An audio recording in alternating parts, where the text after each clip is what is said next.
let's dig into some of the mechanics here. Getting started on how to bill on the held away accounts. The first thing, of course, is determining, as I was just talking about, what the service offering is going to be. Are you doing it as a reporting service? Are you doing it as a value add and providing supplemental advice?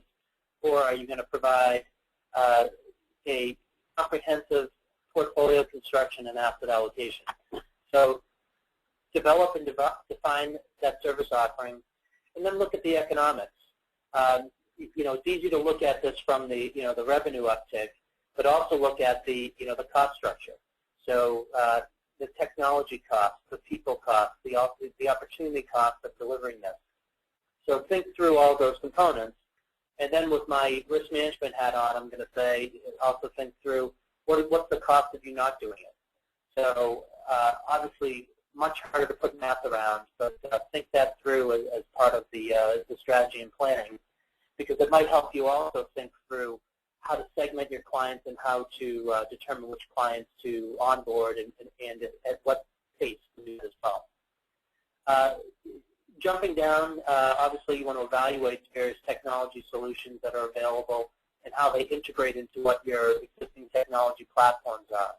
So, aggregation into existing portfolio management and accounting systems, integration into CRM if you're using it. So, basically taking that, marketing to investment management to back office, and ideally chain linking them to make sure that that you truly do get a positive ROI and a healthy margin that is, at least comparable to the margins that you're receiving in the rest of your business there. The other components, of course, jumping into the client agreement and preparing the team. So preparing the team first and then preparing yourself and the team for the client discussions is key before you actually get started. Okay, so on the service offering, digging in, how are you going to articulate your service offering to the client? How will it would apply to various segments of these clients? Do you have different service levels that you provide to clients at different asset levels? Do you have different service offerings for planning-based clients than you do for investment management clients? So think through how that weaves into the business and where you're adding the value and what that story is to the client. The other part that we think is very important is to include or integrate the service providers into the value discussion with the client. It brings a lot to the equation, not only letting them know that you're not just doing this to increase your revenue, but you're outlaying costs, you're putting forth effort, and you're truly thinking of every way that you can to be their trusted partner, to help them think through risk management and the overall growth and protection of their account. This slide is a quick screenshot to show you some of the information that you can gather. So for new clients, it's a lot easier, of course. You can gather their data from various outside accounts and bring that data in and ideally flow it into your proposal generation or your investment management systems and other front-end prospecting tools that you use. It will give you the ability to show a side-by-side analysis and understand the valuations and not have things be a mismatch when you go to deliver a proposal to the client. We put a quick quote here, and I'll paraphrase real quick because it's rather lengthy, but quite on point. The key thing here is truly getting into all aspects of the client relationship and really helping your clients to understand their full financial situation. So there's different ways of going about it. This financial advisor delivered this as his message to the client and talked about the opportunity, talked about the improvement, and that he socialized the idea of the value that he's delivering and why it represents the need to charge a fee, but that he believes so much in it that he's actually offered or willing to waive the fee to gain the adoptance, to gain client trust and bring these components together. So think through your situation with your client. How are you going to position it? How are you going to deliver this message? Are you going to send them a letter? Are you going to do it through conference calls, personal meetings? Your strategy and your delivery should be consistent with how you typically communicate with your client. Let's talk a little bit about the economics around this.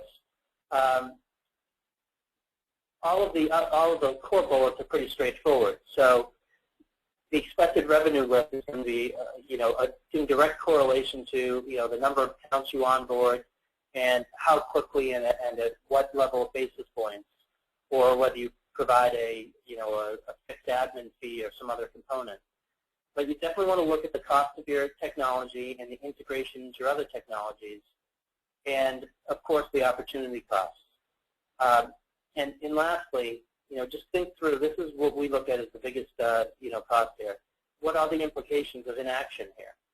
So by not going on held away accounts, by not including these accounts in your holistic strategy, does somebody else become that trusted advisor? Do you lose the ability in the future to gain access to and include these accounts in your strategy? Here's a quick chart that just talks a little bit about some of the revenue that you could expect at various basis point levels. So we won't spend a lot of time here. It'll be in the slides for you to take a look at later. But at various basis points, just looking at the average revenue. And we suggest that, of course, you do build a pro forma of what your financials will look like, and space that out over the time it will take you to implement and get your ROI on including these accounts in the equation. On the technology front, let's look at this from a practical aspect here. It's very hard to manage and bring accounts together without technology. There's no scale, and the amount of work that it would take on a monthly, quarterly basis to bring components together for the risk management reviews, portfolio asset allocation review, looking at weightings to determine what positions you may want to increase or decrease, whether it's in your core account or making recommendations for accounts you may not have discretion over. That doesn't scale well. So we know that we're in a 1% business here. Well, we need to do this by scale. We need to be efficient in it. So make sure that you do leverage the technology, because that's a critical component. Next, and equally important, is not only see what you're managing, but to see what you're not managing and bring that together in that holistic view. So technology enables you to see things that you wouldn't likely see by picking up several different reports or logging into several different systems. So the comprehensive view and the side-by-side of various accounts bring out trends, bring out risk areas, help you to isolate portfolio overlap, a lot of things that you might not otherwise see. So technology definitely helps in that respect.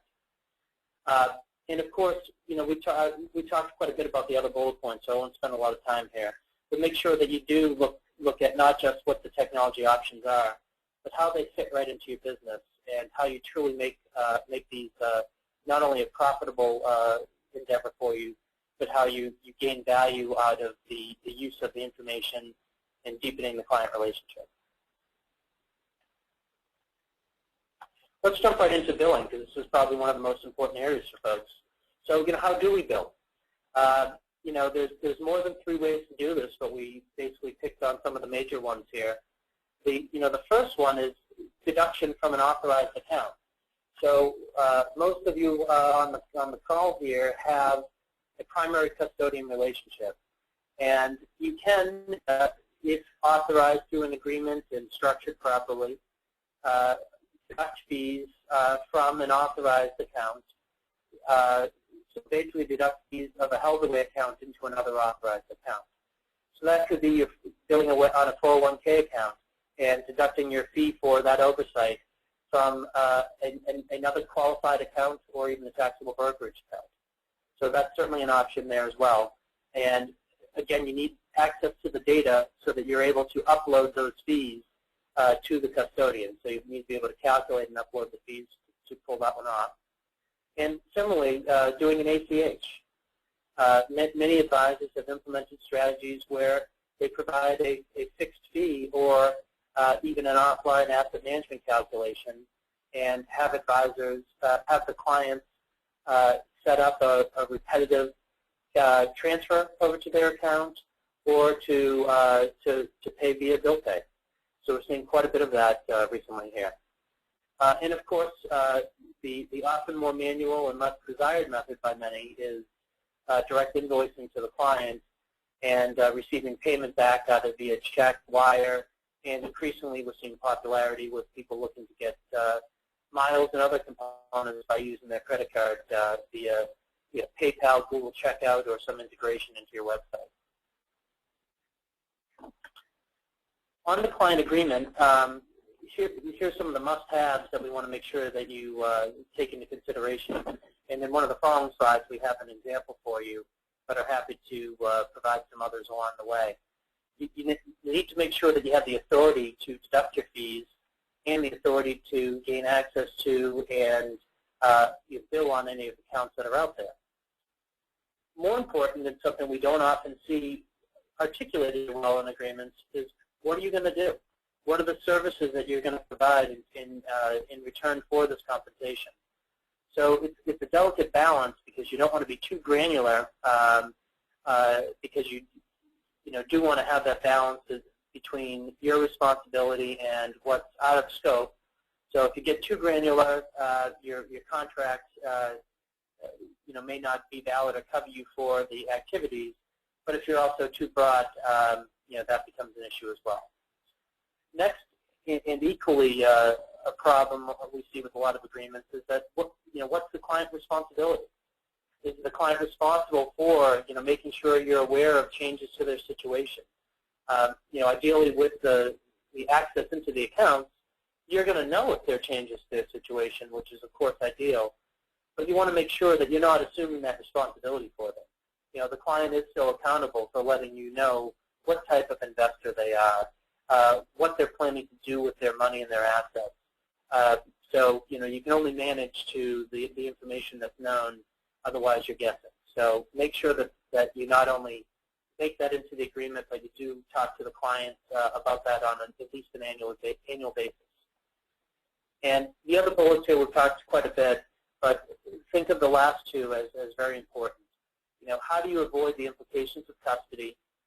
And of course, how do you work with your clients to gain that efficiency through electronic access, if it's appropriate for your client base?